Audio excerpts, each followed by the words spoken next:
যুদ্ধের মাঠে ক্ষেপণাস্ত্রের পর এবার সামনে এলো একটি বিস্ফোরক তালিকা, যেখানে একসঙ্গে দেখা যাচ্ছে বিশ্বের প্রভাবশালী ১৩ নেতার ছবি।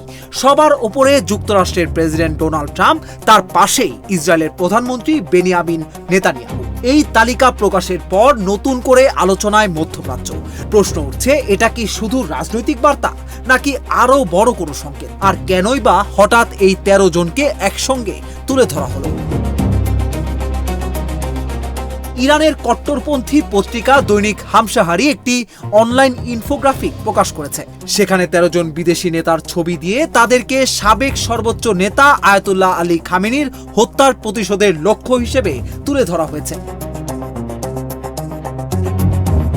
তালিকার একেবারে ওপরে রাখা হয়েছে মার্কিন প্রেসিডেন্ট ডোনাল্ড ট্রাম্প এবং ইসরায়েলের প্রধানমন্ত্রী বেনিয়ামিন নেতানিয়াহুকে। এছাড়াও রয়েছেন ব্রিটিশ প্রধানমন্ত্রী কিয়ার স্টারমার, মার্কিন পররাষ্ট্রমন্ত্রী মার্কো রুবিও, মার্কিন প্রতিরক্ষা মন্ত্রী পিট হেগসেথ, ফ্রান্সের প্রেসিডেন্ট এমানুয়েল ম্যাক্রো, জার্মানির চ্যান্সেলর ফ্রিডরিখ, ইউরোপ ও যুক্তরাষ্ট্রের আরও কয়েকজন গুরুত্বপূর্ণ নেতা।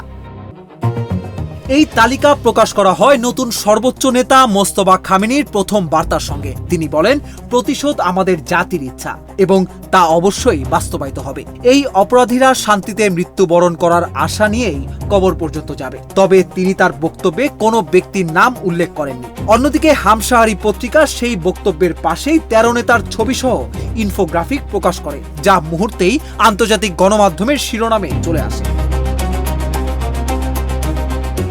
এদিকে মার্কিন সংবাদ মাধ্যম সিএনএন জানিয়েছে, সাম্প্রতিক সময়ে ট্রাম্পকে লক্ষ্য করে সম্ভাব্য হামলার পরিকল্পনা নিয়ে গোয়েন্দা তথ্য পর্যবেক্ষণ করছিল ওয়াশিংটন। ট্রাম্প নিজেও সাংবাদিকদের বলেন, ইরান যুক্তরাষ্ট্রের নেতাকে সরিয়ে দিতে চায়, আমি তাদের টার্গেট লিস্টের ১ নম্বরে আছি।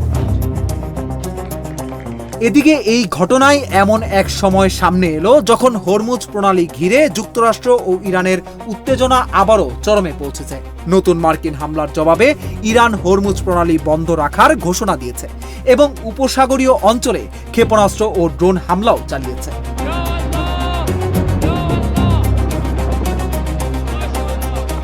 ১৩ জন বিশ্বনেতার এই তালিকা আদৌ কোনো সরকারি পরিকল্পনার অংশ নাকি কেবল একটি কট্টরপন্থী সংবাদপত্রের রাজনৈতিক বার্তা, সেই প্রশ্নের স্পষ্ট উত্তর এখনো নেই। তবে একটি বিষয় পরিষ্কার, মধ্যপ্রাচ্যের সংঘাত এখন আর শুধু যুদ্ধক্ষেত্রে সীমাবদ্ধ নয়।